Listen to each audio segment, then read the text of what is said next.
what do we have here but Rangers of Shadowdeep by Joseph A. McCullough? People have been asking me to play this on the channel for probably about 2 years, and I've been putting them off and putting them off for a couple of reasons. Logistically, I missed out on the cool, schwanky, leather-bound version of this rule set, and for a long time, all you could find were the PDFs. Now, I'm using my PDF reader to film this, so without a hard copy, ain't gonna happen. This is I believe it's fairly recently released. It's kind of a complete version of the game. It has not just the main rules, not just Mission 1 and Mission 2, the Missing and the Beacon Tower. It also has the Burning Light campaign. So there's a lot in here. And it's, I've got it, what are we looking at here? 130 pages. Really nice cream colored, thick cardstock. It's great. Really high quality. Really enjoyed reading through this, and I'm looking forward to exploring the world of Shadowdeep with you guys. The other reason that I hadn't thrown this up on the channel yet is that I wasn't sure that I could bring anything new to what you've already seen. A lot of channels have run Rangers of Shadowdeep. And I said, you know what, you've seen it. What do you want to see it again for? And a close friend of mine recently said, hey, John, people have seen Rangers of Shadowdeep, but they haven't seen you do it. They want to see what kind of stylings you bring to Joseph A. McCullough's masterpiece here. So with that in mind, I sat down and I whipped up a fun little Ranger and his companions, and let's take a look. The band of plucky adventurers, whose adventures we are about to follow, are called the After School Specials because, kablow, here is our Barbarian Ranger. He should look a little bit familiar to you.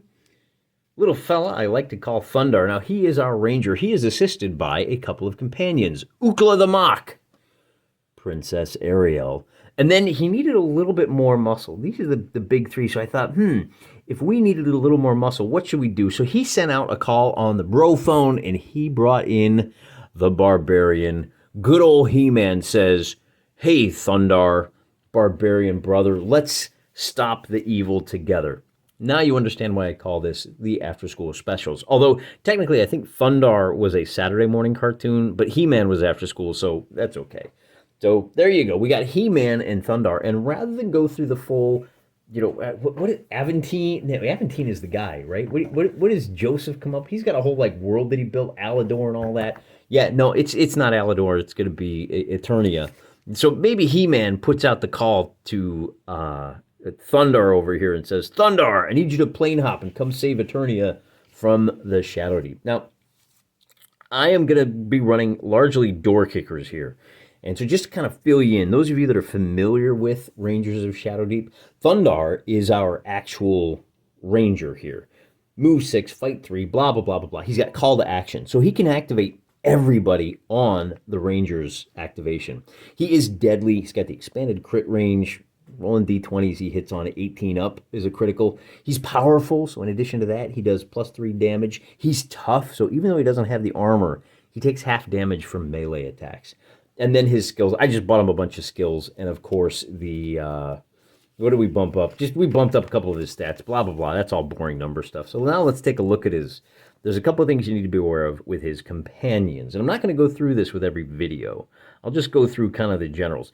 And we'll start here, the general changes that happen. Princess Ariel here is if you remember Thundar the Barbarian show, she was all about the history of the Earth, particularly pre-cataclysmic Earth. You remember before that comet passed between the Earth and the moon.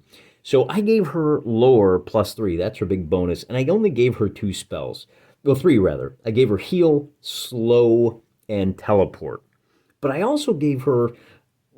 Now, in the cartoon, she was constantly firing laser blasts out of her bracelets there. So I'm calling it blasts, but we're using the rules for throwing knives for her. 8-inch range, -1 damage. She is a lover, not a fighter. And unfortunately, her love for Thundar is completely unrequited. He's just like, nah, sis, we're just friends. She totally friend-zoned Ariel, which is like, total boss move. Ukla the Mock. Now, he's not carrying any weapons, but he is classed as having a 2-handed weapon. Again, for those of you that don't know, Ukla had a tendency to just grab whatever was near to hand, like a broken stop sign or a tree trunk, and start swinging it with wild abandon. Very heavy on the improvised weapons. He is classed as a savage. So he will be classed as carrying a two-handed weapon. If I ever get a bump, I'm definitely taking shove for that big beefy lad. And then of course, he's got, what else has he got? Strength +5, tracker +5. And then He-Man here is going to he is an actual barbarian. He's got the hand weapon. He's got the shield. See, he's even modeled. He's got a spare hand weapon too, but that's all fine. So he's a fighty, shooty. He's actually no shooty. We're a little light on the shooty here, but pretty strong on the health. Our armor's maybe a little low, but like I said, we are door kickers in the after school specials, and we are gonna tear up the joint. Here is our rogues gallery for the first mission. And I should just remind you guys that by first mission, I mean the first 2 scenarios. It's a bit of a mini campaign. Very low skills, low power, kind of get your feet wet, explore the game space, get familiar and comfortable with it. I thought you would need a much bigger collection to play Rangers of Shadowdeep. If you're willing to proxy, which we are, you can get away with quite a bit. Now, I do have a wide selection of zombies here in the back. Let's bring those guys into focus. These are a mix of... where do these guys come from? These guys come from alternative armies, and then I got a couple of like rando figures. This guy and this guy are actually like cultists that looked, I don't know, whatever. I think they're from the Demon World line. And then the spiders, I've got 2 different kinds of spiders. The ice spiders we haven't seen yet. I think they show up in scenario 2. Now the big thing here is you need giant rats. I don't have individually based giant rats. I have a couple of stands, in fact 3 of them, of clusters of rats. I'm going to be using these black scorpions that you see in the front row as, like, call them giant beetles, right? They're not poisonous. They're not actually scorpions. They have all the same stats as the rats, but that way I can throw down a couple of extra figures. Then I do have some fun little clue markers. See, I want to say these guys are alternative armies. They might be 10 millimeter figures, though. They might be from Pendrake. And then just a couple of, little supply areas. And we've got some treasure counters, which, again, I couldn't tell you where those came from. I want to say Pendrake, and back when I was doing the 10 millimeter thing, but they look a little big for 10 millimeters, don't they? At any rate, I also have a couple of survivors here. I have pulled out an axeman from my Vendean farmers. I pulled out a friendly priest. And then I've pulled out the good wife. So if we do encounter any survivors in this opening zombie-infested village, we've got the figures for it. And that's really about all you need for the first 2 scenarios. I've got a dozen zombies out. I have another dozen. 8 spiders, and then, 4 to 6 rats. I think that's about all you need. You could use counters for these if you wanted to, but really, that's not too big. That's not too bad. If you want to play this game, doesn't take all that much. The other thing I'm going to point out is I may be breaking this battle into 2 different videos. We'll run them back to back so that there's not too much of a cliffhanger. But, I mean, all of this talking, man, we're already like 8, 9, 10 minutes into the video. We haven't even taken a look at the terrain yet. My table is a little too narrow for this first scenario. Joe wants me to play on a 3x3 table. It is only 2.5 feet along the near edge. I'm going to try to film this a little more intimate, a little more up close to our heroes. That being the case, hey, I've done the best I can with meeting the parameters of the mission. Our 2 zombies here on the north and the south are going to be starting 3 inches in from the table. But let me zoom out here real quick just to show you what the general lay of the land is. Our heroes have arrived in the nameless village. All of the villagers have disappeared. It's quiet, a little too quiet. And the after-school specials, our heroes are investigating. Now, Joe asks for a table 3 feet by 3 feet. My table is only 2 feet across, so it's a little bit cramped running north-south. That is both good because our heroes are closer to what they need to investigate, but it's also bad because it means our monsters, and see, here's a little zombie peeking out around the corner, are closer to our heroes. They won't have nearly as much time to accomplish their objectives before they're just dogpiled by all kinds of critters. Going to pull out, we're going to take a look at the table, and then we'll kind of zoom in and we'll figure out what we're going to do as far as turn order and the first turn of the game goes. We're going to have a little bit of shaky cam here to start things off, but, forgive me. So what we've got are zombies on the north, south, east, and west, and I know I pointed in the wrong direction. about 6 inches in from the table to the east and west, and 3 inches north and south, like I said. We've got clue markers over here in the corners, one on the hill, one just over the stream. It costs 1.5 inches to enter the stream and 1.5 inches to exit the stream. One more clue marker down here in the southwest corner. And then we have 2 more clue markers, one in the pub and one in this house. And we randomly determined which of the 5 buildings that would be. We randomly determined that giant rats would be coming out of the church and this house. And then I also randomly determined whether they're coming out of the front door or the back door. As you can see, rats at the back door, and the rats are coming pouring out of the door of the church. That is how our scenario starts. So let's see how our heroes react. Our objective is to tag as many of these clue markers as possible, as fast as possible. That being the case, we're going to send our leader. Oh, and I should point out, remember, Thundar is a total boss leader. He can activate all 3 of his companions. So everybody's going to get to go before our creatures go. I do have an event deck over here. I still need to shuffle them up, but I will shuffle them before we get going. And as I said, we're going to activate each of our figures, and they each get to move up to, well, basically, the requirements are to put your buildings more than 6 inches away. In other words, we're going to send we're going to send Ariel up to investigate this box on her first turn. He-Man is going to race around, and he will be close enough. Now, that's going to cost him more than 6 inches. He's got to use a double move to get to it. Ukla is going to wind up moving to here to run interference for those 2 heroes, particularly Ariel. She's not the toughest bird in the bunch, if you know what I'm talking about. And then we're going to bring Thundar over here to get stuck in. Come at me, giant rats. In fact, we're going to stop him right about there because we want to draw aggro from that rat, and there's another rat just coming out this way. That brings us to the creature phase. And in the creature phase, any monster that can't see somebody... Now, this one's pretty easy right here. This zombie is going to lurch on up to take on Ukla the Mawk down here in the lower left-hand corner. And we'll go ahead and resolve that first. But we have a bunch of other monsters we got to move. And the question is, how do they move? Well, there's a giant rat here who is 6 inches away. It's going to get stuck in with old Thundar, all right? I don't think any of the monsters can see an enemy. So how do they move? Well, they'll move towards a target point. And that target point is either going to be this building or this building on a 1, 2, 3, a 4, 5, 6. So this building now, in fact, the front door becomes our target point. Zombies are approaching. You can see one here, one here. They're getting close to Thundar. This rat has used his first action to move. He is equally distant from Thundar and from Ariel. So we're going to roll on a 1, 2, 3, and on a 4, 5, 6. He'll move towards that respective hero. I rolled a 2, and yeah, Thundar is drawing all the aggro. This rat will be able to move 3 inches to get stuck in, but he has used his second action to come into contact, so he cannot fight. The other rat can, but before we do that, let's deal with this fight between the zombie and Ukla. Ukla has fight 4, the zombie has fight nothing. Ukla is the red die.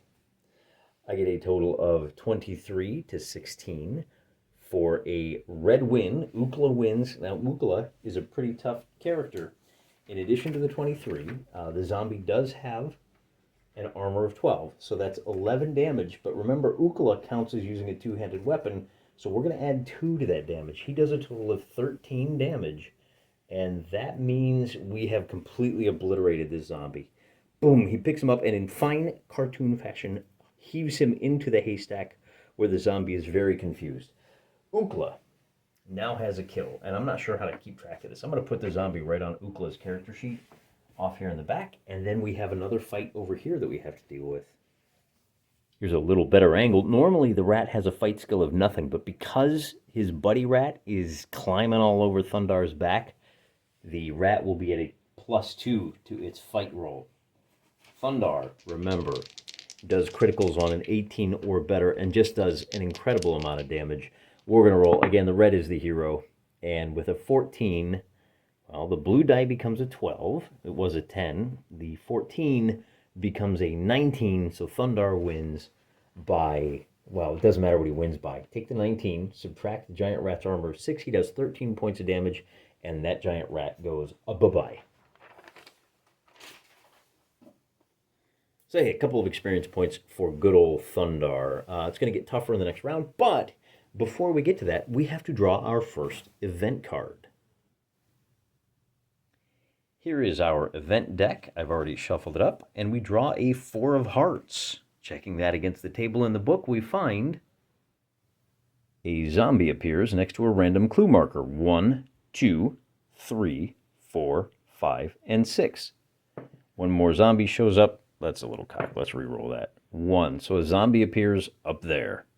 It turns out you can only use your abilities once per game, meaning that, well, first we have to do our ranger, and we can activate a couple of our companions. So I'm going to start with Companion 1 and Companion 2. Ariel and He-Man are both going to use their first action to investigate the clue marker. Let's start with Ariel, because she's going to need the most backup. And to do this, we just spend an action, roll a d20. And with a result of a 6, Survivor, you have found a badly wounded but still surviving villager. Let's find out who it is. And just trust me on this one. Oh, it's the Axeman. So she kicks in the door of the house and says, "Hey, come on out here, Goofy." And the old woodcutter comes piling out of the house. And what's the deal with this guy? Treat this figure as one of your companions. Move 3, fight 0, armor 10, health 5. And we get extra experience points if he makes it off the table. He only moves 3, though. So we now have an extra companion. Then she can do something else. And I think what we'll do is we'll have her run off and investigate one of the other clue markers that is, well, off camera. So she'll move 6 inches to get as close as possible to it. And then our He-Man will investigate his. And he rolls and gets a 13 for his. And a 13 for a clue marker is herbs. You find some herbs. Roll once on the herbs to see what you have discovered. This may be given to any member of the company after the scenario. So I'm going to resolve that after the scenario. Now Thundar is going to go, and he's going to just fight. The Giant Rat got a 17. Thundar got a 15. Giant Rat does not have any fight skill. Thundar does. He has a total fight skill of 3, so he wins by 1, which is all he needed. And then we subtract the Giant Rat's armor of 6, and that Giant Rat goes bye-bye. Couple of more XP for him, and then he can move, and he is going to get stuck in. He's going to race. You could kind of come around here. See that zombie right there? He's going to go get this zombie. Kabow. And that's with his 6 inches, but he doesn't have any fight left, so we're just going to stop right there. Now that we've uncovered all of the clues in the houses, the bad guys move to the nearest clue marker. That one is going to stay there. This zombie is going to move 6 inches towards Thundar. He's got line of sight. And then over on this side, we've got one last zombie right there. The nearest clue marker for him is down here. So his first action is going to be to move. Oh, that's going to cost him. He's going to move to here. Then he'll catch sight of old Tila down there, and he's going to start running towards her. I think that's it for the creature phase. This creature is in contact with Thundar, so we've got a fight on our hands. Here's that zombie closing in. This zombie has no fight skill. Thundar has a +3 to his roll. This time Thundar loses 14 to 6. Even with a +3, he still loses. The 14, we have to subtract Thundar's armor of 10. But because it's a melee attack, so normally that 14 would do 4 points of damage. But because Thundar is super tough, he's only going to take 2 damage from that one. I don't remember what the special ability for that is. It's something like armor or roll with a punch, but nah, Thundar's just going to take it. He's just tough. 2 points of damage still. I forgot old He-Man here, after he opened up that clue box and found that potion, he found something magic in the pub. He's going to race 6 inches off this way. We've got a couple of clue markers on the western edge of the village that we need to investigate. And he's going to do that because Ukla here is only 6 inches away from this zombie. So Ukla is going to close, and we are going to have another combat on our hands. The red die is for Ukla. Ukla rolls an 18 versus a 16 for the zombie. The zombie has no help. So Ukla is clearly the winner with his fight skill of 4. He's going to get a 22. The zombie is going to take 10 points of damage. He's going to take 12 points of damage because Ukla is swinging a tree trunk, as he does. That damage, the zombie's only got 6 health. So Ukla has his second kill of the night, and he's doing a good job protecting Ariel, who was drawing that zombie towards her. See her right there? The last thing we have to do is figure out what we're going to do with this little woodcutter. And he has a move of 3, so he can move a total of 4.5 inches. We're going to bring him down to here, and that should put him close enough that on the next turn, he'll be able to leave the table, and we'll get credit for having rescued one of the villagers. In the meanwhile, we have another event to do. Before we move on to that event, I was supposed to make a strength roll to try to bash our way into these 2 clue markers. I forgot that. I also forgot that if I had succeeded with a perception check, I could have moved a couple of clue markers closer to my bros. So, bit of a wash on things I forgot so far, but hey, these things happen. It all evens out in the end. Let's take a look at that event card. The deck is unchanged. We'll flip over the card. We get a 7 of hearts this time. And if we check, we get collapse. One of the buildings collapses. Any figure in or within 2 inches of the building suffers an immediate +4 attack. A random building. 1, 2, 3, 4, 5, 6, 7, 8, 9, 10. And with the 8, it'll be this building collapses. Everybody within 2 inches. I think that's these 2 figures is going to take a +4 attack. The building will attack the zombie first. The building is the blue die. And the building gets a 13 versus an 11 for the zombie. A +4 makes that a 17 versus an 11. The 17, subtracting the zombie's armor of 12, means the zombie takes 5 points of damage. Zombie only has 1 point left. Then, once again, the building is the red die. The building gets a 17. Our hero, nope, it's a 21. Our hero, Thundar, gets a 14, so with a 21, minus what? That's 11 points of damage to Thundar. Whew. He is down to 6 hit points.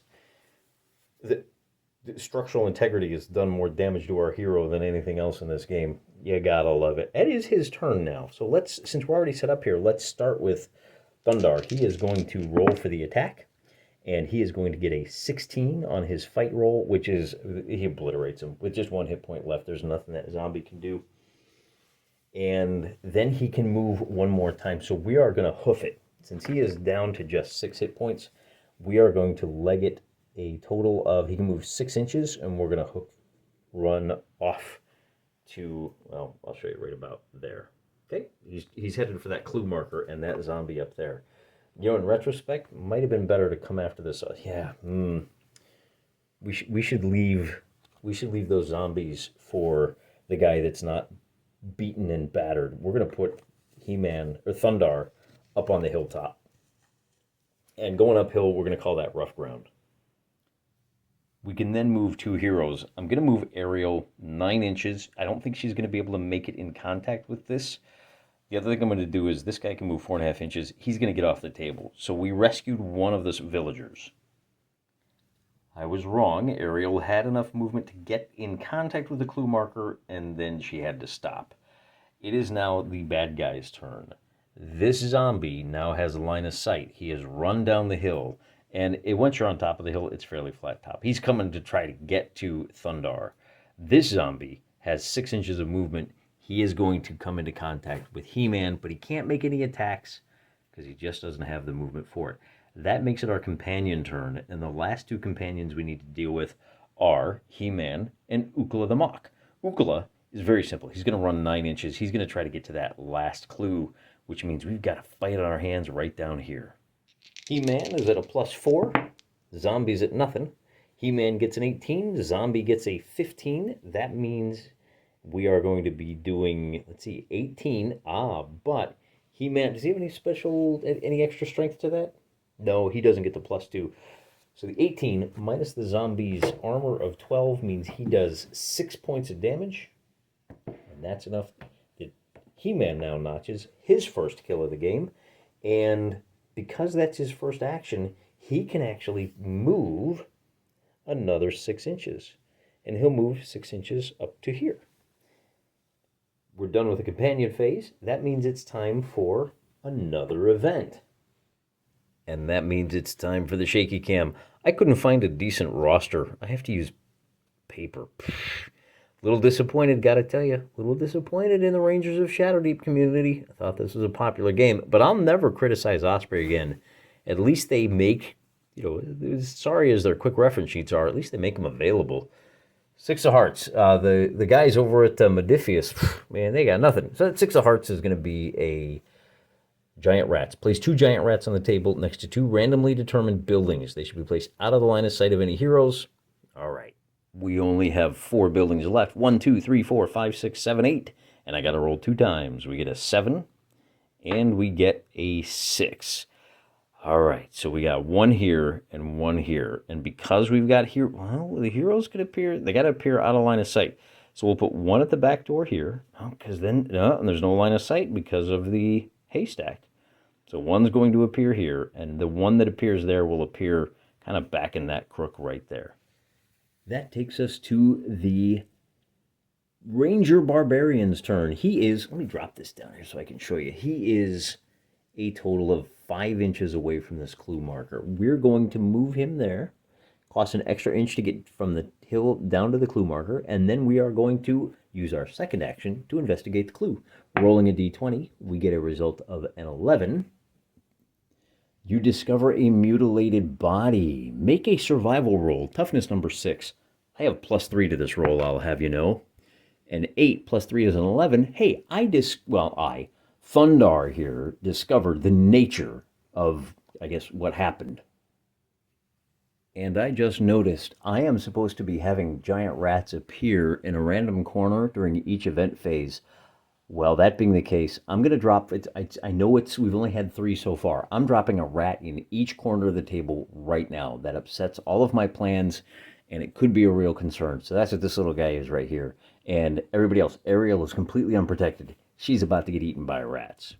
So here she is down in the southeast corner of the table. I feel like we should be doing something, like we should be rolling some dice to see if we uncover the clue or not instead of just spending an action, but I can't find it anywhere, so we're just going to roll on our clue chart.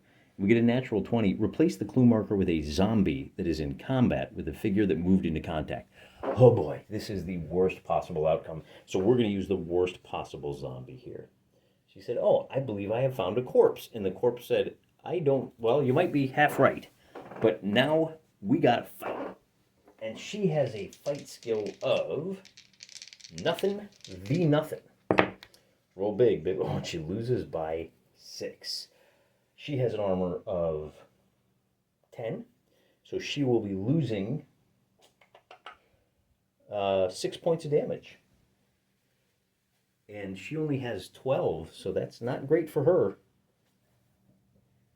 That counts as her second action. So we're going to take a look at Ukla over here. He's trying to get to that clue. And if we move him, well, let's see. We'll move him 2 inches to get to the stream. And then it's 1.5 inches in, 1.5 inches out. That's 5.